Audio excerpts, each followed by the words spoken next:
कृषि के लिए भी अच्छा बजट आया है, लेकिन ओवरऑल अगर नौकरियों की बात करें, नियुक्तियों की बात करें तो स्थापना मद को आप देखें, उसमें विशेष बढ़ोतरी नहीं हुई है। इसका मतलब सरकार के इरादे स्पष्ट हैं कि इस बार जो ये वर्ष नियुक्तियों का वर्ष नहीं होगा। सरकार युवाओं को लेकर गंभीर नहीं है और मुझे लगता है ये बहुत ही खेदजनक है। बरसों बरसों तक कॉलेज में अध्ययन करते हैं, कोचिंग संस्थानों में अध्ययन करते हैं और फाइनली उनको जब सुविधा नहीं मिल पाती है, नौकरियां नहीं मिल पाती हैं, तो उनके पास भी एक हताशा भरा जीवन होता है। तो ऐसी परिस्थितियों में भैया योजना सम्मान भी मिलना चाहिए। कम से कम एक संतोषजनक 4-5 हज़ार रुपये तो मिलने ही चाहिए, जैसे कम से कम एक स्कॉलरशिप के।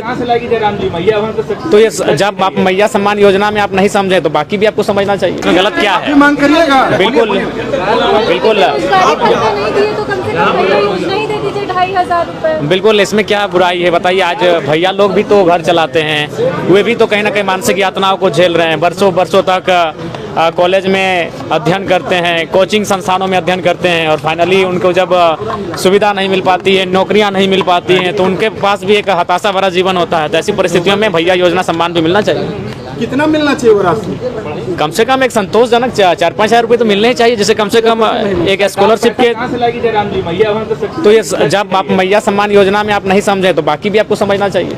देखिए, मैंने पहले भी कहा, आज भी कह रहा हूँ कि ये जो बजट निसंदेह जो सरकार का एक योजना था मैया सम्मान, उसकी भरपाई हो जाएगी, चूँकि लगभग बजट का 9 से 9.5% की बात करें, नियुक्तियों की बात करें तो स्थापना मद को आप देखें, उसमें विशेष कम से कम उन्हें अपने स्थापना मद की जो राशि है उनमें बढ़ोतरी करने की आवश्यकता थी।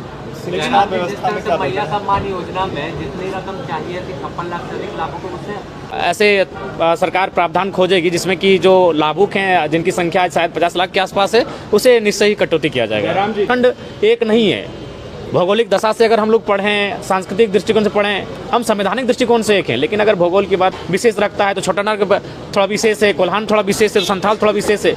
तो जब आप उस भौगोलिक स्थिति में बसबसाव करेंगे, रहेंगे, अध्ययन करेंगे, तभी उस विषय में हम कह पाएंगे। आपने कल सवाल उठाया कि युवाओं के लिए बजट में कुछ नहीं है, क्या वजह हो रही है कि युवाओं पर ध्यान नहीं दे? देखिए, हमें लगता है कि सरकार युवाओं को लेकर गंभीर नहीं है और मुझे लगता है ये बहुत ही खेदजनक है। धन्यवाद, थोड़ा सा टाइम हो गया है।